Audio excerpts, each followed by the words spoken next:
Hello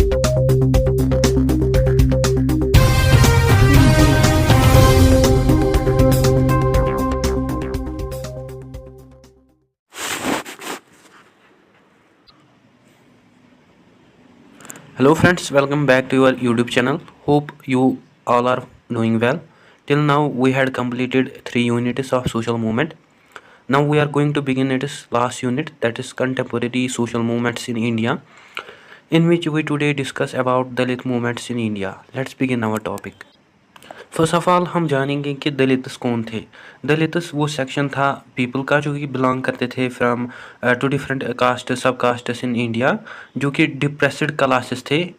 उनमें से discrimination हमें देखने को मिलता था, लाइक बहुत सारी इल प्रैक्टिसेस हमें देखने को मिलती थी within the society, like the problem of untouchability, down trodden section हमें देखने को मिलता था among the various social castes. So that's why organizational और institutional efforts लिए गए दलित leaders के under for the liberation of these downtrodden sections of the society। तो उसे हम टर्म करते हैं as दलित movement। So ये प्रोटेस्ट था about the untouchability, caste system, superstitious etc। So इसका जो प्राइमरी एम था वो ये था कि upliftment of the Dalit sections. So अगर हम नेगेटिवली बोले देन इसका मतलब है rejection of old traditional social order, जो कि बेस्ड ऑन था like untouchability, socio economic inequality, casteism, unscientific religious beliefs etcetera. अगर हम बात करें पॉजिटिवली देन इसका मतलब है एक्सेप्ट करना न्यू सोशल ऑर्डर को, जो कि बेस्ड ऑन था equality, liberty, social justice, scientific and rational, religious and moral principles और इकोनॉमिक प्रिंसिपल्स ब्रिंग करना, कल्चरल प्रिंसिपल्स और पॉलिटिकल डेवलपमेंट ब्रिंग करना अमंग द दलित्स। सो जो दलित मूवमेंट है ये एक मूवमेंट है against the promotion of self respect, equality of status etcetera. So जो दलित मूवमेंट थी एक कलेक्टिव कॉन्शियसनेस था दलित्स का for their own identity in terms of equality, equal status, social justice without any discrimination. So अगर हम बात करते हैं अनटचेबिलिटी उसके इरेडिकेशन के बारे में, जो अनटचेबिलिटी है ये एक सोशल इवल था जिसके लिए बहुत सारे एफर्ट्स ले गए इन terms of religious, socio reform, personalities जो थी, लाइक अगर हम बुद्धा की बात करें, रामानुजा, रामानंद, चैतन्य, कबीर, नानक या तुकाराम एट्सट्रा, इन्होंने भी बहुत सारे एफर्ट्स लिए ताकि वो इरेडिकेट करे इस caste system, caste based system within our society. Besides that जो ब्रह्मो समाज और आर्य समाज और अदर सोशोलॉजिकल ऑर्गेनाइजेशंस थे उन्होंने भी एफर्ट लिए सोशल जस्टिस, रिलीजियस और कल्चरल इक्वलिटी के लिए। सो जो ब्रिटिश राज था उसने चेंज किया पॉलिटिकल, इकोनॉमिक और social spheres in the India. उन्होंने भी बहुत सारे स्टेप्स लिए about the social issues, like उन्होंने रिमोल्ड किया इंडियन सोसाइटी को in the promotion of equality, liberty, individualism और कंपटीशन। सो जब भी इंट्रोडक्शन हुआ नई पॉलिटी का, एडमिनिस्ट्रेटिव फ्रेमवर्क का, जुडिशियल सिस्टम का, या फॉर्म्स ऑफ लैंड टेनवर या taxation, patterns of trade, education system, जिससे हमें स्पिरिट ऑफ इक्वालिटी देखने को मिली। सो बहुत जो न्यू एनवायरनमेंट है वो इमर्ज हुआ in Indian society through westernisation, sanskritisation, through which हमें पॉलिटिकल, सोशल और इकोनॉमिक चेंजेस देखने को मिली within the Indian society.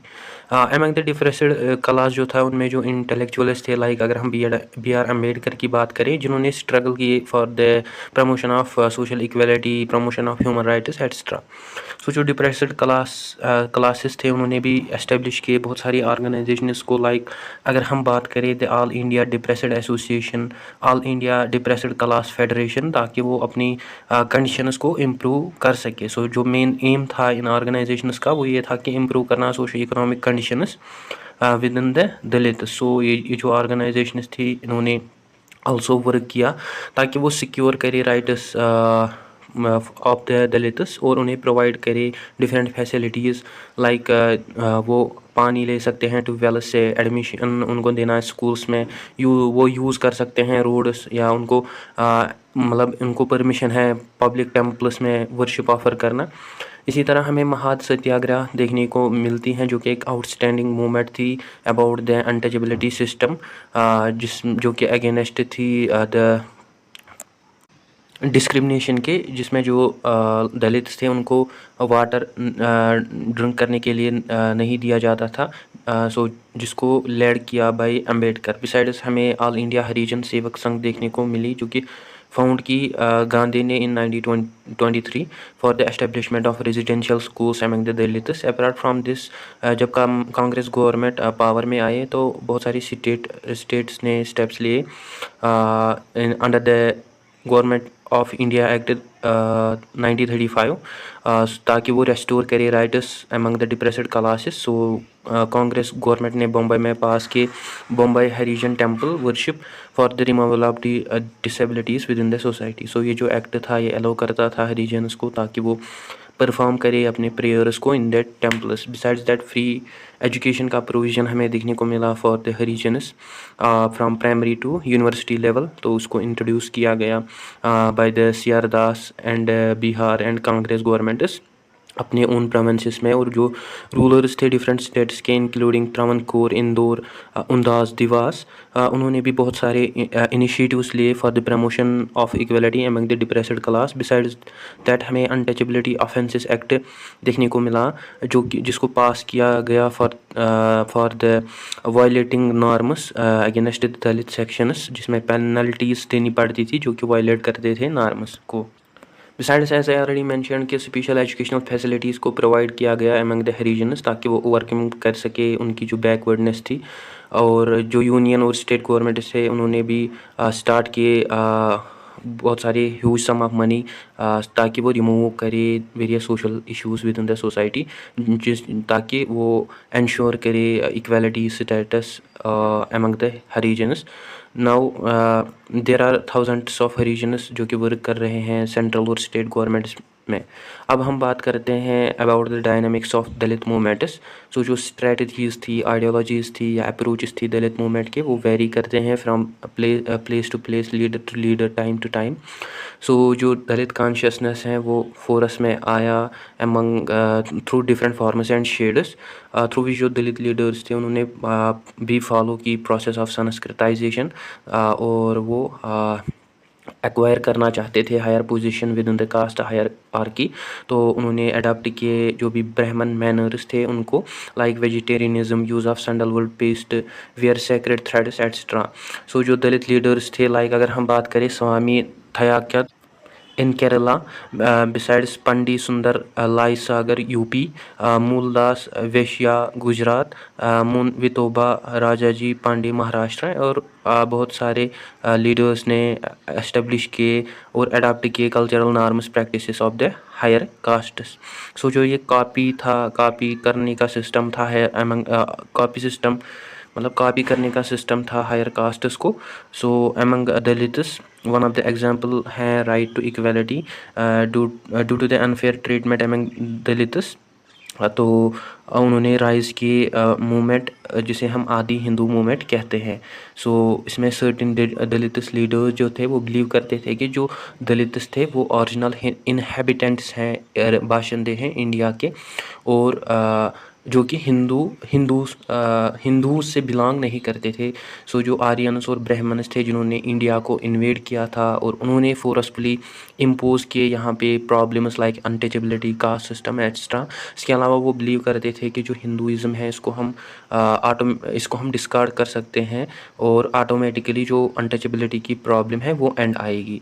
So Dalits ने बिगेन की बहुत सारे काल्स, लाइक अगर हम बात करें आदि अंधरास इन आंध्र प्रदेश, आदि कर्नाटका इन कर्नाटका, आदि द्राविडास इन तमिलनाडु, आदि हिंदूस इन उत्तर प्रदेश और आदि धर्मीस इन पंजाब। सो जो दलित्स हैं उन्होंने फॉलो किया रूट ऑफ रिलीजियस कन्वर्जन ताकि वो छुटकारा ले सके फ्रॉम द अनटचेबिलिटी और डिफरेंसेस से।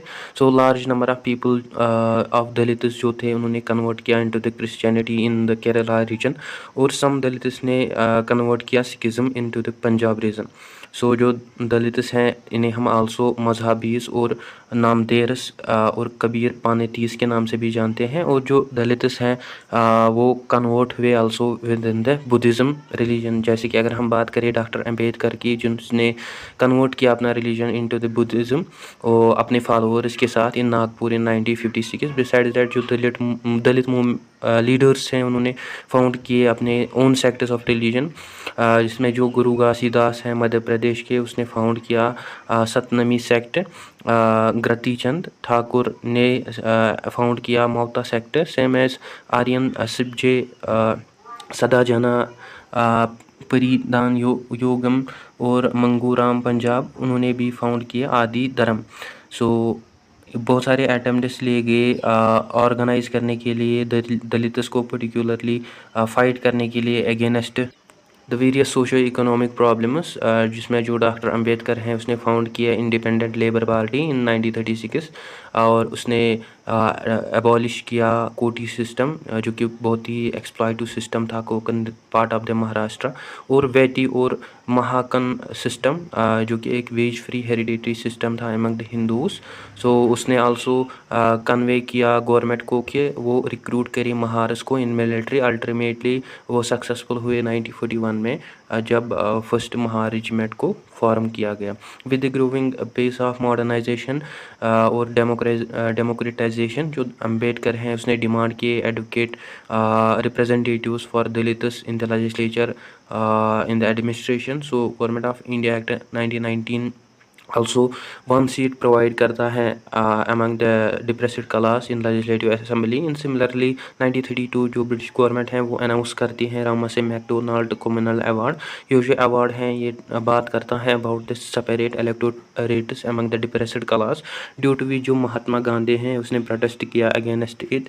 देन ये जो इशू है ये टर्न हुआ इनटू द पूना पैक्ट 1932, जिसने प्रोवाइड की reservation for the depressed class. Besides that जो हमारी कॉन्स्टिट्यूशन है उसमें भी स्टिल रिजर्व्ड सीट्स हैं for schedule castes in Rajya Sabha and Lok Sabha under the article 330 and 332। So guys ये था आज का हमारा टॉपिक। आई होप आपको अच्छे से क्लियर हुआ होगा। Don't forget to share, like and subscribe to Discipline Talk channel. Thank you for watching.